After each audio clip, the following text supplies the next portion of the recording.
Karon mga lods, anis review muna tayo. Nakapalit ko SD cam C300. Tanaw mo to kung sa isod ani.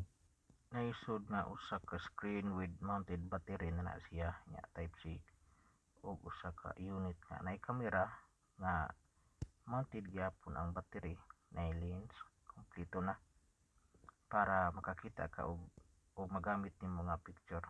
Naisod nga usa ka waterproof case ug naa say sud nga usa ka bracket nga og backlit nay usa ka helmet base 3M adhesive ug naa pay sud nga wiping cloth. Ug kani nga video mao ni makita nimo nga resulta sa ug unsa ka tin-aw ang kuha sa usa ka SD cam C300. Dito niya napalit nako sa memory.ph sa TikTok nga account nila para sure gid mo nga legit og dali sa nga moabot og walay kuyaw kay sa TikTok mangod legit gyud na sila.